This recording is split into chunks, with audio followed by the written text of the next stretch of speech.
Welcome guys to another episode of Boom Arena. Today we're gonna be playing some video games and I actually missed the kiting first play, that's not good. Anyhow, we're gonna be playing 3 gunners, so giving up some damage at the beginning isn't this big of a deal. We're gonna instantly start a counterplay. I wonder, okay, I don't want to play bullets on it. Longsword will get 2 hits anyway. That was a very cool decision, and very quickly we're gonna take the another tower. So I got hooked into the game by... He plays missile. That's a moment for 3 gunners. I would play this card anyway, but now he gives me reason. Very cool. So we're gonna be playing 3 gunners. Obviously it's not like the deck that I would recommend for you to push ladder with, especially that it has many bad matchups, especially in this meta, and even the Viking BS has a good matchup against, as you can probably tell from my previous videos. It's pretty common deck on the ladder. So basically the way you want to be playing with this deck will be like with every other deck, cycling some cards at the start of the game. That's not a rocket science. But then your game plan will be to try to pump up as much as possible. I've played this guy before, so I know he has EQ, and that's why I'm not gonna be pumping up at all. He's gonna be playing Swordman and then Super Ape. That's very smart, because right now his Super Ape will actually get 2 hits. Okay, very well done.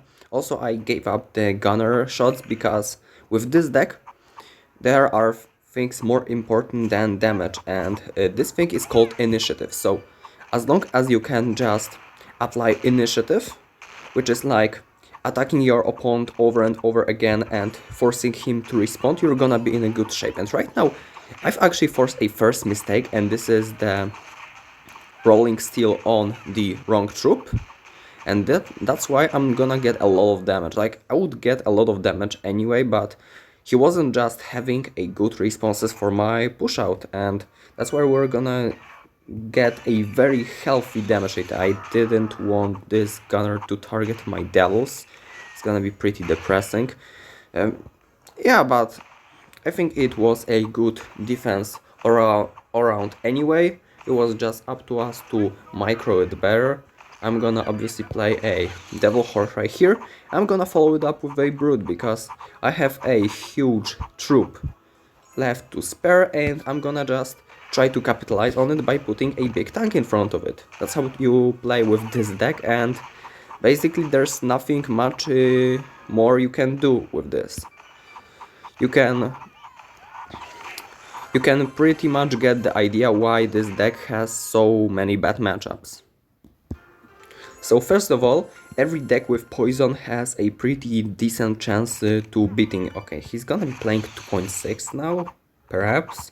So yeah, he's gonna be switching to the deck with the Flying Bomb, and that's absolutely valid choice, because Flying Bomb scores very well against this deck. And the way it works is that right now I don't have a Devil Horde able to be placed for free. I basically... Okay, I'm gonna try to snipe this gunner. I'm not gonna be successful with that, and Super Ape will get a hit, which is very unfortunate start for us, but yeah. It's not the biggest of the deals right now. The game plan right now will be actually to pump, because in a previous matchup my opponent had an Earthquake. I didn't play a pump because I knew that beforehand, but okay, he's gonna be actually playing a Flying Bomb here, which is very nice. I mean, not nice for our tower damage, but I think he actually played that very well. If I were to be able to play 3 gunners, I probably should have played them, but yeah. We're gonna be playing Brute in the back and basically trying to build up a serious push. Then we're gonna be playing 2 key cards, 2 of them being a Devil Horde and 3 gunners, and basically we're gonna try to bait as much Flying Bomb as it's humanly possible. He's gonna get a very lucky Super Ape again, so we're gonna just take the L here and try to reset by attacking. Well, yeah, he actually wastes the flying bomb, which is very huge tell for us, because right now he cannot counter air if he were to attack, so I think the best play will be to pump, because it's not the... Okay, I really wanted to have a 3 gunners here, but I just wasn't having enough mana. I think I'm gonna play Brute on my weak side now. Okay, he's wasting a flying bomb, which pretty much means we are guaranteed to play 3 gunners and they won't be taken down. That's very, very cool. And right now basically we can start attacking because we have some mana advantage, and we will be sacrificing this tower because there's frankly nothing we can do about it. And right now he wastes... Oh my god, no! No, that's absolutely not perfect. This Devil Horde should be going forward and not backwards, and since it went backwards all the way back, I mean, it's gonna be still on tower, so yeah, maybe we're gonna take this tower down, and the Brute on the other side gets it as well. So even though we got a very unfortunate kiting there, we still snatched a win from this 2.6 player.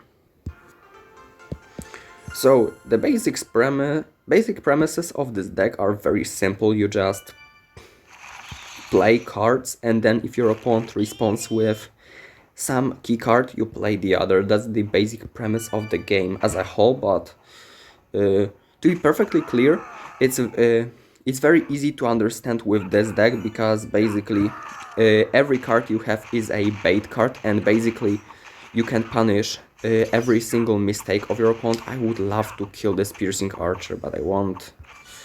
Well, that sucks, but I cannot do anything about it, so yeah, may as well just play Von Horde here and pretty much let this Piercing Archer through. So Piercing Archer will be another card that's gonna be very annoying for our deck, and I'm gonna actually ignore it to play a pump. And like I've said, there are some ways that you can prove your advantage.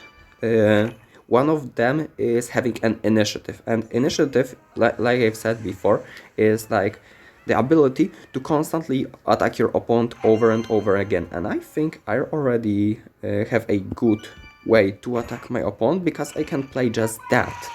And he has no good response. He has to play Viking, but Viking will be dead, and by the time this Viking will kill a Brute, I'm gonna be playing Twins, and okay. He's not gonna be having any response, and that's why my Twins will connect on the tower. So we pretty much lashed a very flashy counter attack at him, and it worked out perfectly. So yeah, I'm gonna play Von Horde right now here to neutralize these Twins, Devils to neutralize this Ghost. Unfortunately, we don't have a good response against Ghosts, so every time he plays this card we'll have to take some damage. That's one of the downsides of having only Swarms in your deck, but like, every deck has upsides and downsides. For instance, my deck has one of the most brutal 100 O's and most brutal O100s, so if you're comfortable with asymmetric matchups, you should be absolutely fine.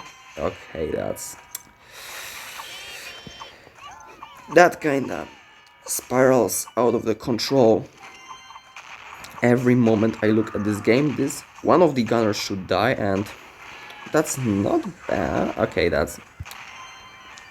he actually messed up, I think, because right now I can just apply the infinite initiative over and over again, and there's nothing he can do about it. This Ghost will fall.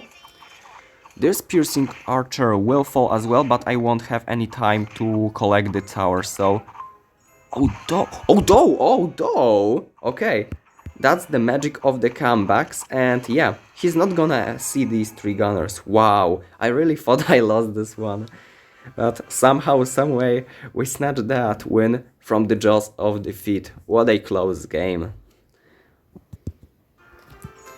So as you can see, this deck has like one of the worst falls of all the decks, because if your opponent has any splash card that can scale over time, it's gonna be very difficult for us to deal with. I probably should cycle something for it, but I want to just... I'm gonna be willing to sacrifice this damage and just wait for... There we go. Low metal players are fun in a way because they will be playing these offbeat decks and you never know what to expect, so I just don't want to commit my cards too early in case they have a very good response against it, and that's why I'm gonna be having a very good response against this machine gun. And with that being said, I'm gonna actually risk it with a Devil Horde because I will be able to afford twins to kite anyway if it doesn't work out. And I'm gonna get a kill. I'm even happy with taking a damage on my tower because, like I've said, this deck cares about initiative, and as long as you can attack, it's gonna be fantastic. And he's not defending at all, which is not perfect. Usually, if you want to have decks that want initiative, you want your opponents to defend your pushes and defend your pushes incorrectly so you can attack even more. But my opponent just didn't defend at all, and we're gonna be just taking his tower down. GG, well played, and that's gonna be pretty much it for this video. Very fun deck to play. I wouldn't say the easiest one, but it's not that hard as well, so...